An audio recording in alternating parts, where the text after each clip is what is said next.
Imaginez ceci. C'est vendredi soir. Vous vous réjouissiez d'une soirée relaxante avec votre partenaire. Vous avez prévu une soirée cinéma avec des plats à emporter de votre restaurant préféré. L'ambiance est là, les lumières sont tamisées et juste au moment où le générique de début commence, votre partenaire lâche une bombe. As-tu pensé à appeler le plombier pour le robinet qui fuit? Soudain, le silence confortable est remplacé par un échange tendu. Vous vous sentez agacé, Wonke. Ne savait-il, elle pas, que vous aviez eu une longue journée? N'avez-vous pas tout géré ces derniers temps? Et pourquoi est-ce important maintenant? Ce scénario, aussi banal qu'il puisse paraître, est un microcosme d'un problème beaucoup plus vaste qui afflige d'innombrables relations. Les problèmes de communication. Ce qui a commencé comme une simple question sur un robinet qui fuit s'est transformé en un ressentiment latent, menaçant de faire dérailler votre soirée et vous laissant tous les deux avec le sentiment d'être incompris. Ces petits moments de déconnexion, lorsqu'on les laisse s'envenimer, peuvent construire des murs entre les partenaires, érodant l'intimité et la confiance. Mais s'il existait un moyen de naviguer parmi ces mines conversationnelles, et si, au lieu de mener à une dispute, ces interactions quotidiennes pouvaient devenir des occasions d'approfondir la connexion et la compréhension.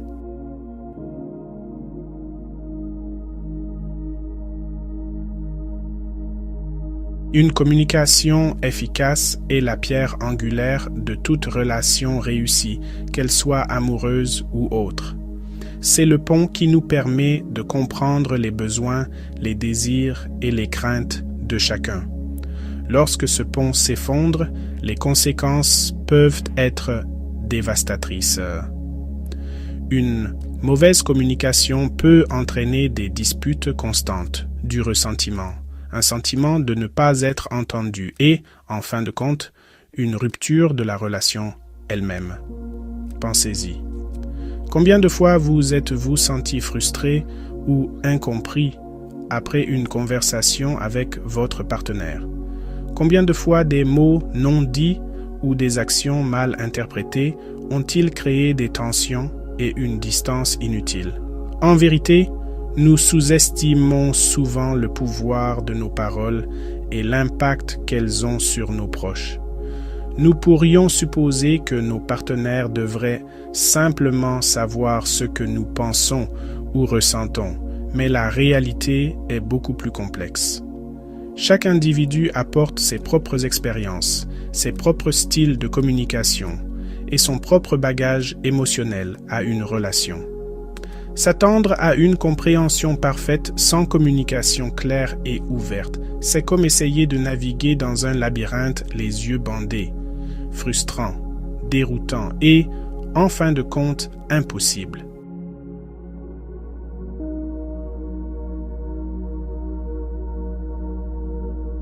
Tout comme une plante a besoin d'eau et de soleil pour s'épanouir, les relations ont besoin d'une communication constante et saine pour prospérer. C'est l'élément vital qui nourrit la connexion, favorisant l'intimité, la confiance et le respect mutuel. Lorsque nous communiquons efficacement, nous créons un espace sûr pour la vulnérabilité, nous permettant d'être véritablement vus et entendus par nos partenaires. Cela ne signifie pas que chaque conversation doit être une plongée profonde dans nos âmes ou que les désaccords sont interdits. Au contraire, une communication saine englobe à la fois la légèreté et la difficulté. Il s'agit de s'exprimer authentiquement, d'écouter avec empathie et de travailler ensemble pour trouver des solutions qui conviennent aux deux partenaires. Imaginez une relation où vous vous sentez à l'aise d'exprimer vos besoins sans crainte d'être jugé, où votre partenaire écoute activement et valide vos sentiments, et où les désaccords sont perçus comme des opportunités de croissance plutôt que comme des batailles à gagner.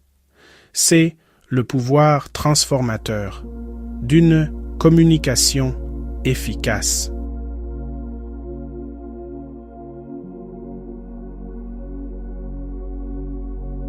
Bien que la parole soit un aspect crucial de la communication, ce n'est qu'une pièce du puzzle.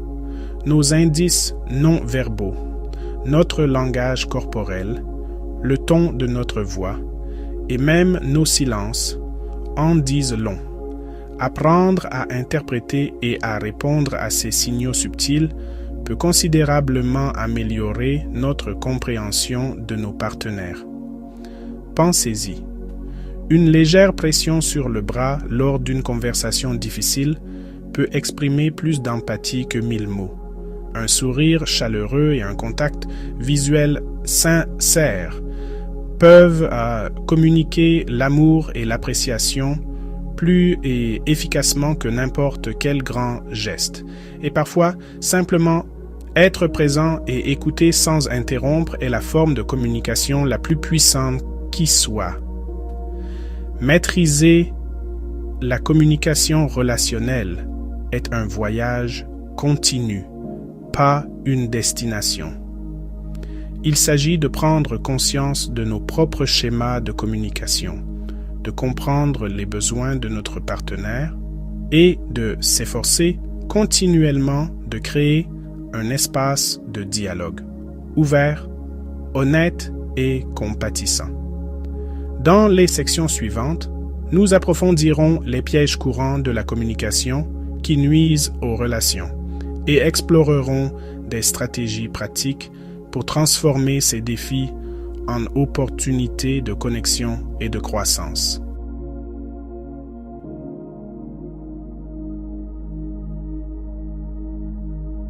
On suppose souvent que nos mots ont la même signification pour les autres que pour nous. Mais nos expériences façonnent notre interprétation du langage. Une blague pour l'un peut être blessante pour l'autre. De simples requêtes peuvent sonner comme des exigences. Les malentendus engendrent du ressentiment. La communication ne se limite pas aux mots. Ce sont les émotions qui se cachent derrière.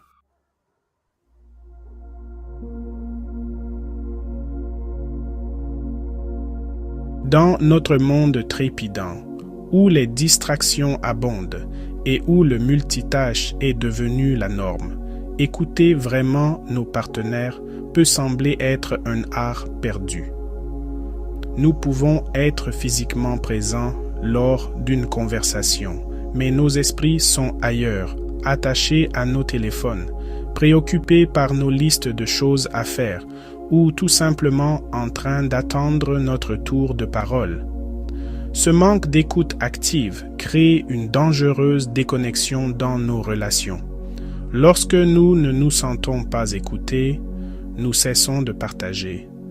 Nous nous replions sur nous-mêmes, portant nos pensées, nos sentiments et nos besoins comme de lourds fardeaux, non exprimés et non reconnus. L'écoute active, en revanche, est un choix conscient, un effort délibéré pour être à l'écoute des paroles, du langage corporel et des émotions sous-jacentes de nos partenaires. Il s'agit de mettre de côté nos propres préoccupations, de faire taire notre monologue intérieur et de créer un espace où nos partenaires se sentent en sécurité pour s'exprimer pleinement. Cela implique de poser des questions de clarification, de reformuler ce que nous avons entendu pour nous assurer de la compréhension, et de répondre avec empathie et validation, même si nous ne sommes pas d'accord avec tout ce qui est dit. Il s'agit de transmettre le message. Je te vois, je t'écoute, et ce que tu as à dire est important pour moi.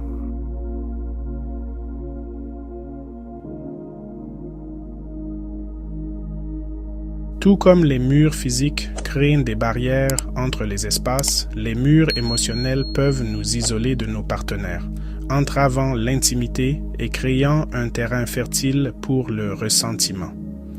Ces murs se manifestent souvent par une attitude défensive, un silence obstiné ou un refus de s'engager dans des conversations difficiles. Nous pouvons ériger ces murs pour nous protéger de la douleur émotionnelle, pour éviter les conflits, ou parce que nous avons été blessés par le passé et que nous craignons de revivre cette douleur. Mais ce faisant, nous repoussons involontairement nos partenaires, créant un sentiment de distance et d'isolement. Imaginez un couple qui se dispute à propos des finances.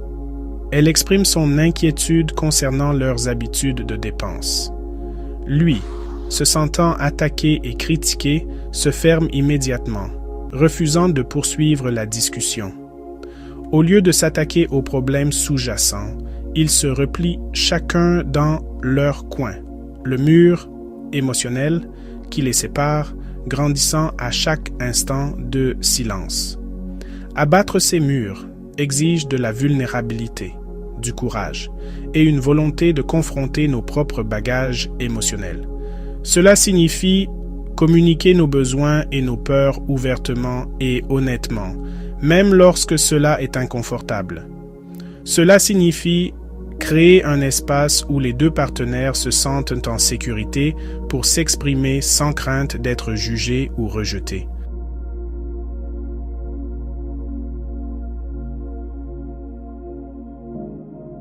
La technologie a indéniablement révolutionné notre façon de communiquer, nous connectant par-delà les distances et facilitant les conversations instantanées.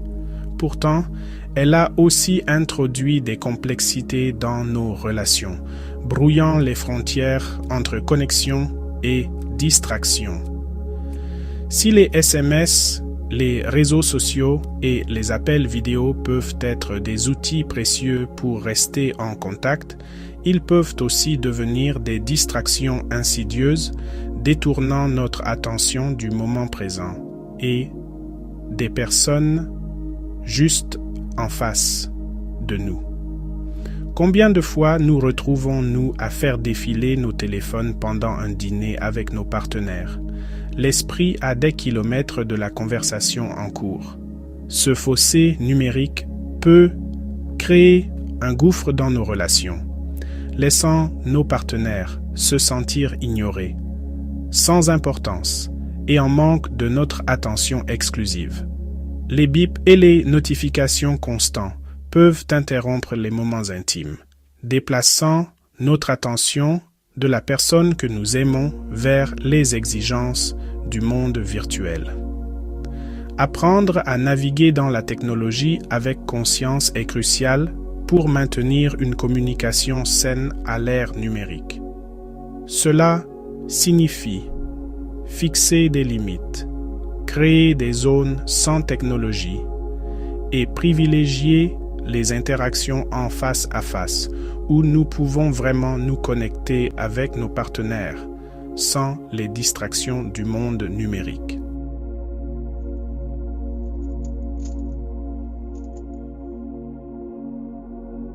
Lorsque la communication se rompt, il est naturel de pointer du doigt, de trouver des défauts chez nos partenaires, plutôt que de prendre la responsabilité de notre propre rôle dans le dysfonctionnement. Ce jeu des reproches mène à la défensive, au ressentiment et à un cycle de négativité. Des phrases comme « tu fais toujours » ou « tu ne fais jamais » deviennent des armes, déplaçant l'attention des solutions vers la victoire dans les disputes. Passer de la culpabilisation à la responsabilisation exige un effort conscient. Il s'agit de travailler ensemble pour construire une relation plus forte.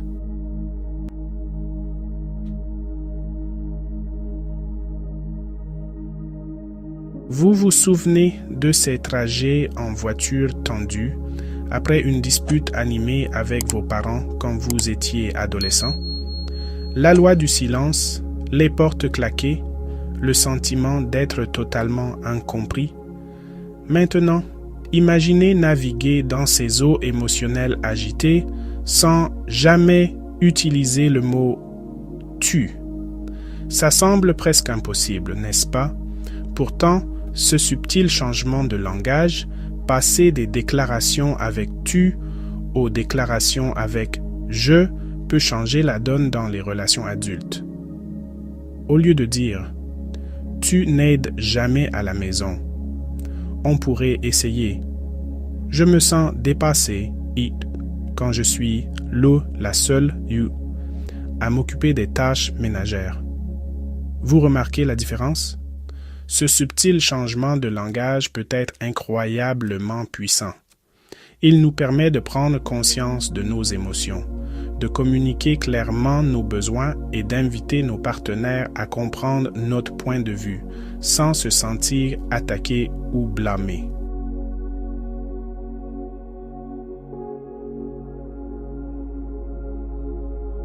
Nous abordons souvent les conversations avec un objectif précis, notre esprit formulant déjà la réponse parfaite avant même que nos partenaires aient fini de parler. Ceci, cependant, n'est pas écouter, c'est simplement attendre de pouvoir parler. L'écoute active exige que nous fassions taire notre monologue intérieur et que nous soyons vraiment à l'écoute de ce que disent nos partenaires. Il s'agit de prêter attention aux émotions sous-jacentes. L'écoute active est un cadeau que nous offrons à nos partenaires.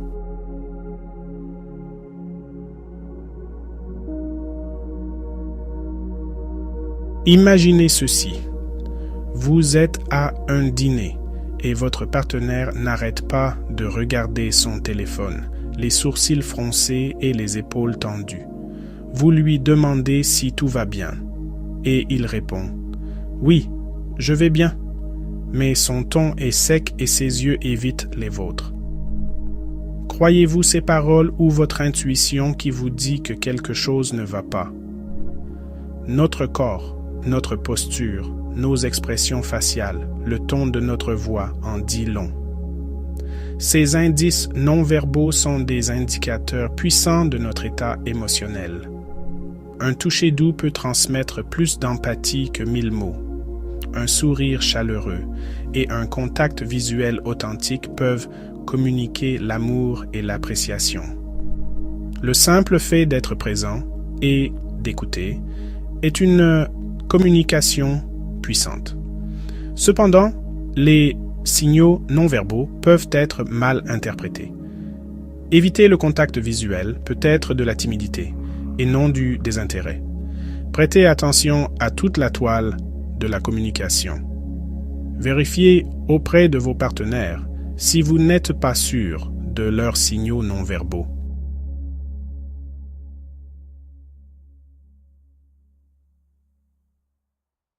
Imaginez que vous couvrez votre partenaire de cadeaux, mais que son appréciation est plutôt tiède. Ce qui vous manque peut-être, c'est que vous ne parlez pas le bon langage amoureux. Découvrir le langage amoureux de votre partenaire, c'est comme trouver la clé de son cœur. Il s'agit de comprendre que ce qui le fait se sentir aimé peut être différent de ce qui vous fait vous sentir aimé. Une fois que vous comprenez le langage amoureux de votre partenaire, vous pouvez adapter vos actions et vos paroles pour parler directement à son cœur, renforçant ainsi votre lien d'une manière que vous n'auriez jamais cru possible.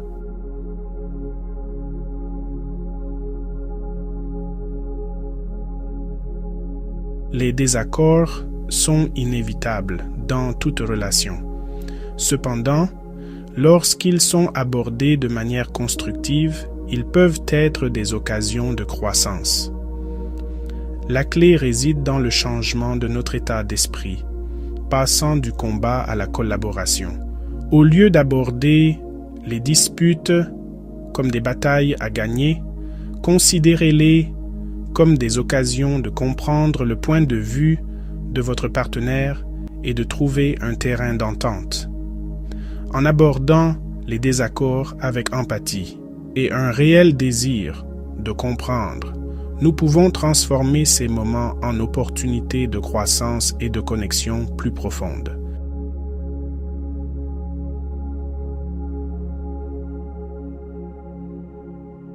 Vous vous souvenez de cette soirée cinéma du vendredi soir, gâchée par un robinet qui fuit? Voyons comment l'application d'outils de communication peut transformer cette potentielle bombe à retardement en une opportunité de connexion. Premier scénario, la spirale infernale. Elle lève les yeux au ciel et soupire dramatiquement. Sérieusement, maintenant? Est-ce que ça ne peut pas attendre la fin du film? Il sent son agacement monter. C'est juste une question. Et c'est important. L'atmosphère est lourde de ressentiments tacites. Deuxième scénario, construire des ponts. Il prend une grande inspiration et tente une approche différente. Écoute, je sais que tu as eu une longue journée et j'apprécie que tu gères chance tout. Afa dias in anchuando. Pourrions-nous ton ihonanu usatio. Peut-être nous en occuper demain. Elle s'adoucit, sentant son effort sincère pour la comprendre. La différence est palpable. En utilisant des phrases avec je, yosa, un je, et en reconnaissant les sentiments de sa partenaire, il a transformé la dynamique de confrontation en collaboration. Le résultat? Un conflit évité, une connexion renforcée et une soirée cinéma sauvée.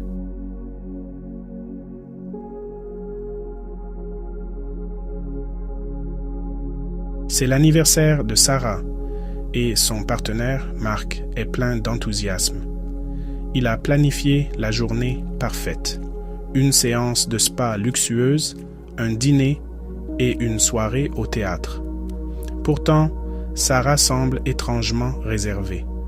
Marc est confus et blessé.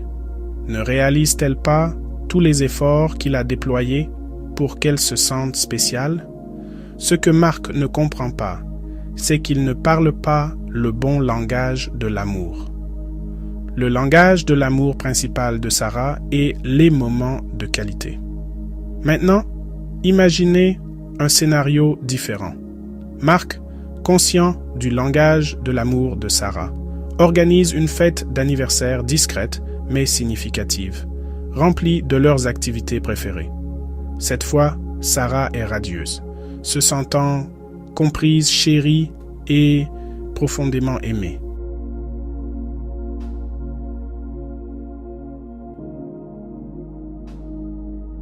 La table à manger, autrefois un espace sacré pour les repas en famille, est désormais un champ de bataille numérique. Jean, absorbé par son téléphone, est inconscient de la frustration croissante de Lisa. « Jean, dit-elle, pourrais-tu, s'il te plaît, ranger ton téléphone? J'aimerais dîner avec toi. » Jean lève les yeux, surpris, et marmonne « Juste une minute ». Lisa soupire, se sentant insignifiante et invisible. La technologie, bien qu'un outil puissant de connexion, peut aussi nous éloigner des personnes connues que nous aimons le plus. La solution? Fixer des limites, créer des zones sans technologie, faire un effort conscient pour être présent et vraiment se connecter avec les personnes qui sont juste en face de nous.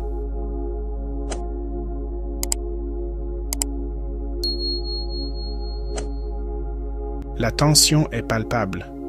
David et Emily, habituellement l'image même du couple heureux, sont assis à leur table de cuisine. Une mer de reçus et de relevés bancaires s'étalait devant eux. « Je t'avais dit qu'on ne pouvait pas se permettre cette nouvelle télé, dit Emily. David se hérisse. « On y est encore. »« C'est toujours de ma faute, n'est-ce pas? Mais que se passerait-il s'il pouvait appuyer sur le bouton pause et essayer une approche différente? Émilie admet: je suis stressé par nos finances. David, sentant sa vulnérabilité, abandonne sa défensive. En utilisant des phrases avec « je » et en se concentrant sur la collaboration plutôt que sur les reproches, il transforme une situation potentiellement explosive en une opportunité de renforcer leurs liens.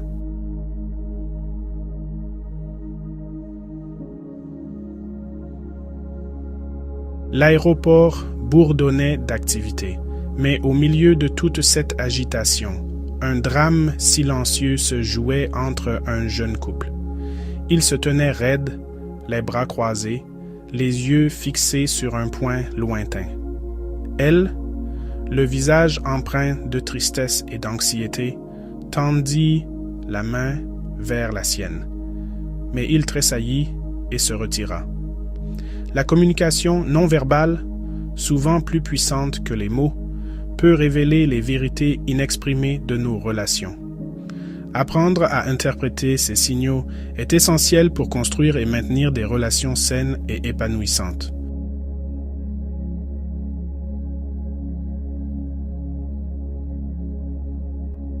La danse de la distance. Reconnaître les étapes de la déconnexion. Les relations, comme les marées océaniques, ont leur flux et leur reflux.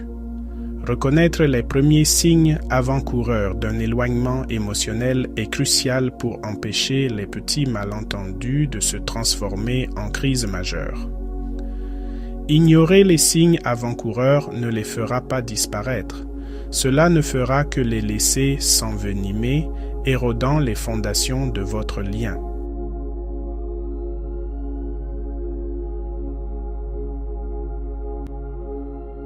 Briser le mur du silence. Quand le silence est plus éloquent que les mots. Le silence, souvent confondu avec l'apathie, est un cri assourdissant d'émotions inexprimées. Au lieu de refléter leur retrait, approchez votre partenaire avec empathie et curiosité. Reconnaissez le silence et exprimez votre inquiétude. En approchant votre partenaire avec compassion et un désir sincère de comprendre, vous pouvez créer un espace sûr pour qu'il s'ouvre et se reconnecte à un niveau plus profond.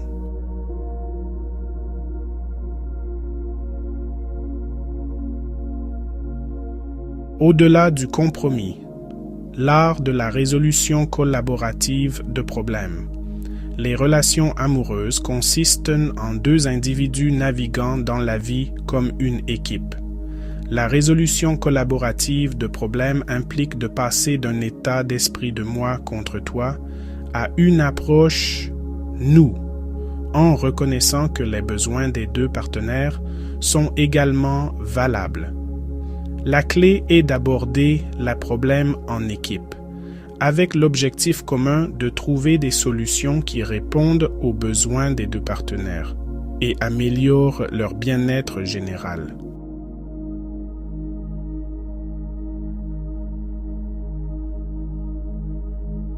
Pardonnez l'imparfait, acceptez la vulnérabilité et laissez tomber les rancunes. L'erreur est humaine. Pardonner est divin. Pardonner dans une relation peut sembler impossible. Les blessures du passé persistent, jetant une ombre sur notre avenir. Garder de la rancune, c'est comme boire du poison. Cela nous emprisonne dans le ressentiment et la distance émotionnelle. Le pardon est un acte d'amour-propre radical, qui consiste à reconnaître la douleur et à choisir de la libérer.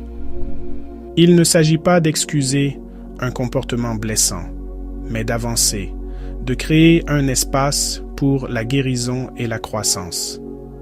Le chemin est difficile, mais les récompenses, un cœur plus léger et un lien plus fort, sont incommensurables.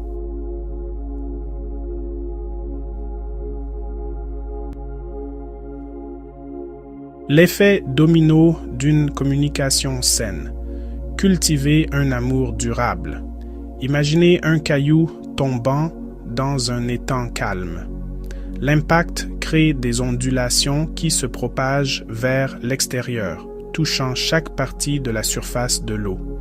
Une communication saine dans une relation fonctionne de la même manière. Lorsque nous privilégions un dialogue ouvert, honnête et compatissant, les effets positifs s'étendent bien au-delà de nos relations amoureuses. Nos enfants sont témoins et intériorisent ces schémas de communication sains, les important dans leurs propres relations. Nos amitiés s'approfondissent à mesure que nous pratiquons l'empathie, l'écoute active et l'art de la résolution constructive des conflits. Même notre vie professionnelle bénéficie de notre capacité accrue à nous exprimer clairement, à gérer efficacement les désaccords et à construire des relations solides et collaboratives. Maîtriser la communication relationnelle est un voyage qui dure toute la vie, pas une destination. Il s'agit d'être présent pour nous-mêmes et nos partenaires, avec vulnérabilité, curiosité et une volonté de grandir. Il s'agit de reconnaître que même les conversations les plus difficiles peuvent être des occasions de cultiver une compréhension plus profonde, de renforcer nos liens et de créer un amour à la fois résilient et profondément épanouissant.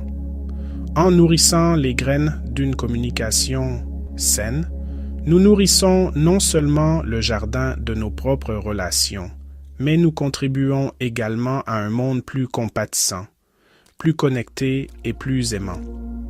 Et cela en soi est un héritage qui vaut la peine d'être poursuivi.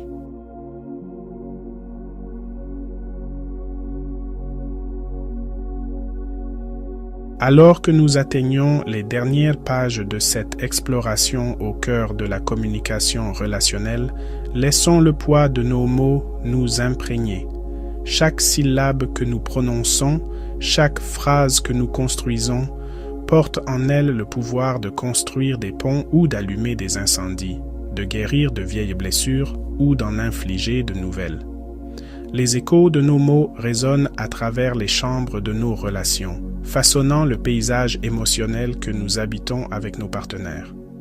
Nous avons parcouru le terrain périlleux des malentendus, ces moments frustrants où nos mots semblent se perdre dans la traduction, nous laissant incompris, ignorés et totalement seuls en compagnie de ceux que nous aimons le plus. Mais nous avons aussi entrevu le pouvoir transformateur de la communication consciente, ces échanges tendres où la vulnérabilité règne, l'empathie coule à flot, et même les conversations les plus difficiles deviennent des opportunités de croissance, d'intimité et d'une compréhension plus profonde de la tapisserie complexe de nos cœurs.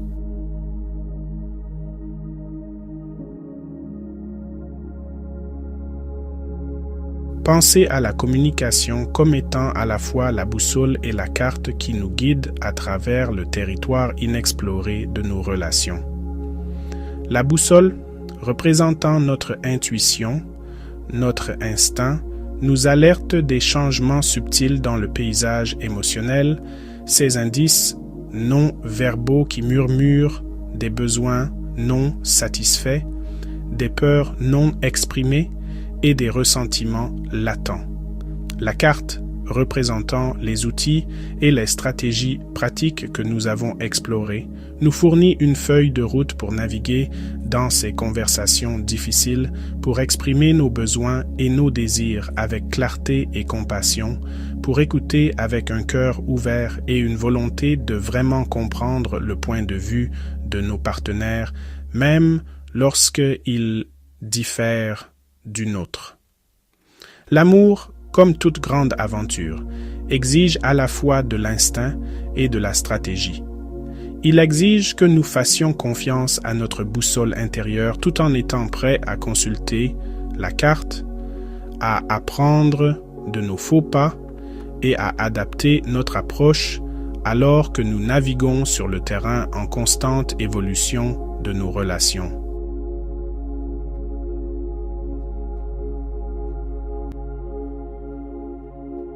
Imaginez votre relation comme une magnifique tapisserie, tissée d'innombrables fils d'expériences partagées, de secrets murmurés, d'étreintes passionnées et, oui, même de disputes animées.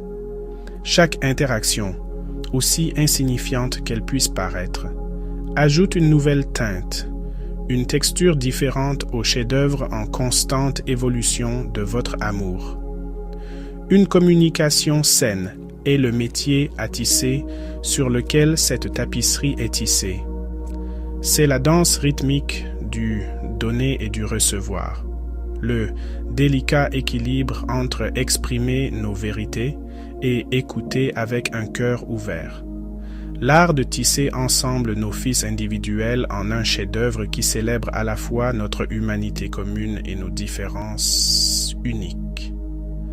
Tout comme une tapisserie nécessite des soins et une attention constante pour éviter qu'elle ne se défasse, nos relations exigent également un effort continu, une communication consciente et une volonté de réparer les accrocs et les déchirures inévitables que la vie nous réserve.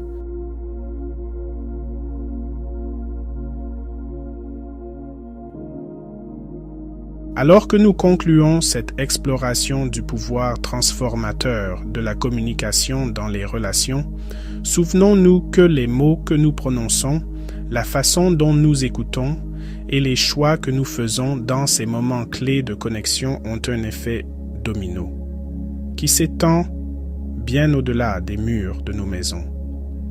Nos enfants, observant et apprenant de chacune de nos interactions, absorbent nos schémas de communication, intériorisent nos styles de résolution de conflits et forment leur propre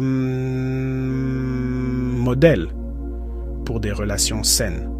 En modelant une communication consciente, l'empathie et le respect dans nos propres vies, nous plantons des graines d'amour et de compréhension qui fleuriront pour les générations à venir. L'héritage que nous laissons ne se mesurera pas en biens matériels ou en réalisations mondaines, mais dans la qualité de nos connexions, la profondeur de notre amour et l'écho de nos paroles qui continuent de résonner longtemps après notre départ. Efforçons-nous de faire en sorte que ces échos soient ceux de la bienveillance, de la compassion et de la compréhension, tissant une tapisserie d'amour qui continuera d'inspirer et d'élever les générations à venir.